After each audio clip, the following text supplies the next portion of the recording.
નર્મદા પ્રવેશ અંગેની આપ નેતા ચૈતર વસાવાની અરજી કોર્ટ ફગાવી દીધી છે। ત્યારે ઇન્ડિયન ગઠબંધન બેઠકના ઉમેદવાર હોવાથી મતદારો પાસે જવા મુશ્કેલી સર્જી રહી છે। રાજપીપળાની સેશન્સ કોર્ટ ભરૂચ લોકસભાના આમ આદમી પાર્ટીના ઉમેદવાર ચૈતર વસાવાને નર્મદા જિલ્લામાં પ્રવેશ આપવા સહિતની શરતમાંથી મુક્તિ આપવાનો ઇનકાર કરી તેમની અરજી ફગાવી દીધી છે। વનકર્મીઓને ધમકી આપવાના કેસમાં ચૈતર વસાવા હાલ શરતી જામીન ઉપર મુક્ત છે, પણ તેઓ તેમના મતક્ષેત્રે દેડિયાપાડા અને નર્મદા જિલ્લામાં પ્રવેશ કરી શકતા નથી। તેમણે નર્મદા જિલ્લામાં પ્રવેશ કરવા દેવામાં આવે તેવી માંગ સાથે રાજપીપળાના સેશન્સ કોર્ટમાં અરજી કરી હતી।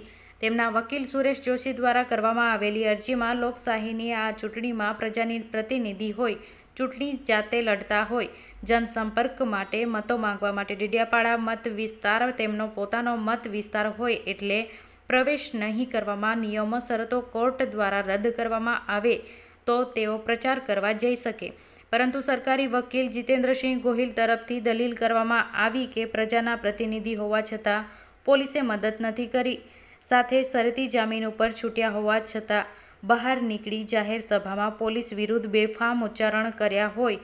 જો નર્મદામાં આવા ઉચ્ચારણો કરતા શાંતિ ડહોળાય તેમ છે।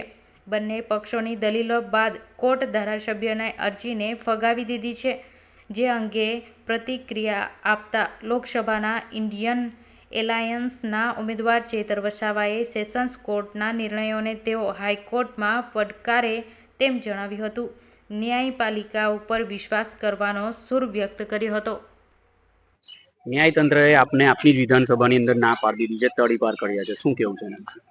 જે પોલીસ ડિપાર્ટમેન્ટ દ્વારા વાર્તા બનાવીને જંગલ ખાતાને આગળ કરીને મારા પર ખોટો કેસ કરવામાં આવ્યો હતો, એમાં નામદાર સેશન કોર્ટે અમને જામીન આપ્યા હતા, પણ એ જામીનમાં અમારી શરતો હતી કે તમારે નર્મદા જિલ્લામાં પ્રવેશ નહીં કરવાનો અને ભરૂચમાં તમે રહી નહીં શકો।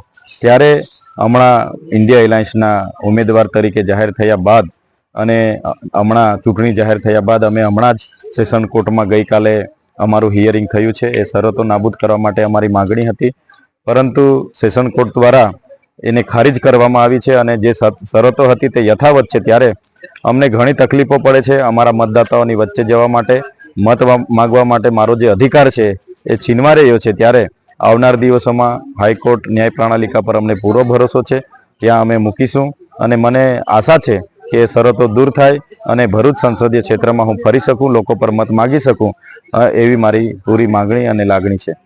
આભાર।